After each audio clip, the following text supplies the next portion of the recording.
Picture the scene. There's a group of polar bears all on the ice sucking mints.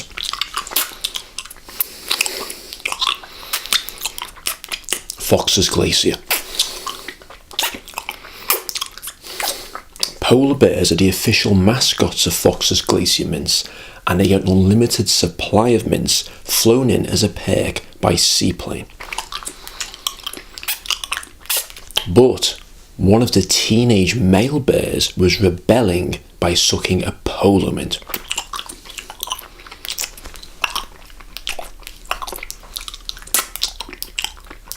Plus, he was showing his bare arse to all the other bears.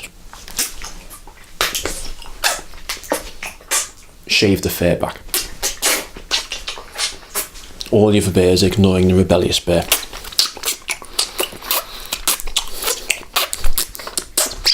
The rebellious bear showing his lack of concern. Because this rebellious bear had other things on his mind, like Seal. He loved him. Killer, that was his favourite track. He could relate to that song, you know. It resonated with him. He had all Seal's albums on his iPod. Well, he'd never get to see Seal sing live, would he? Seal would never perform there in the Arctic Circle. It'd freeze his nuts off. Anyway, this polar bear didn't just like the human seal. He also liked animal seals too. Not to listen to. They can't sing for shit. They're crap compared to the human seal vocally. No, the polar bear doesn't want to listen to the seals sing. He doesn't want to get serenaded by them. He wants to chow down on their fat arses. This polar bear is hungry. He's only sucking a mint to keep his breath fresh. Now, as it happens, there is a seal about 600 metres over there, sat on the ice like that. Fat. They're all fat arses. 40% body fat a seal. You never get a skinny seal. They're all clinically obese for a very good reason. To survive, to keep warm. If you calculate a seal's BMI, it's off the chart. But they couldn't give a shit. You never see a seal go, "Ooh, I better not eat that second fish. Just in case. Just in case I lose my figure." What figure? Screw the figure. You never get an anorexic seal if you don't suffer from bulimia.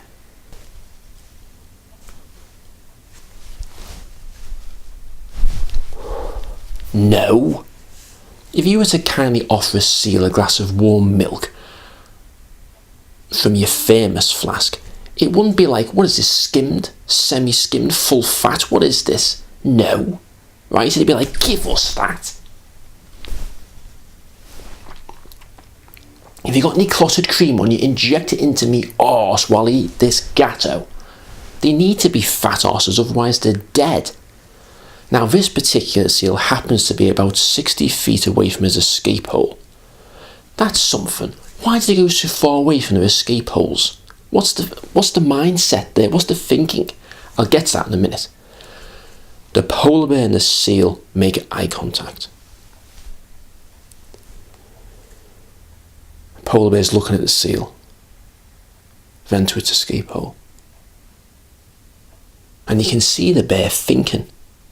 You know, it's a fair way out. And you can see the seal thinking, "I've come out too far. Bear."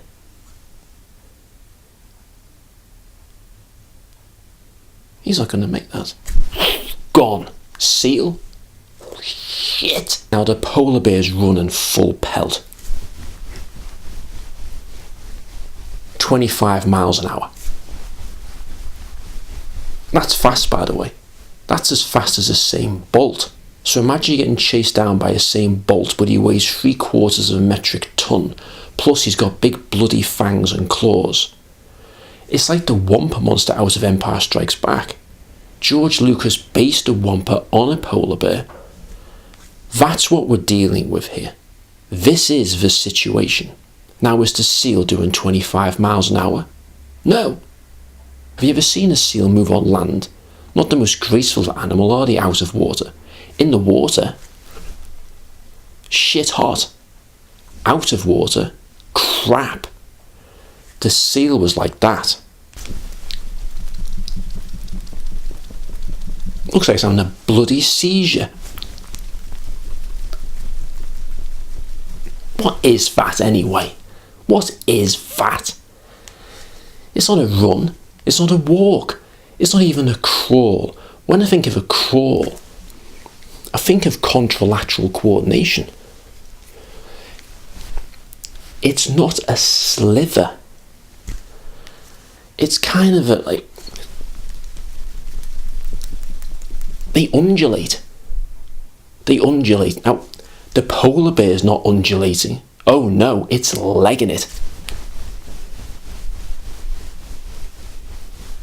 Seal.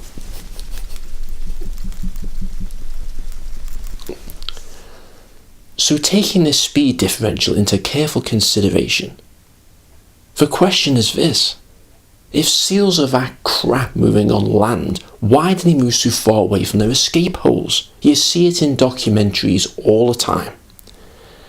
Are they thick or something? They can't judge distance to save their lives.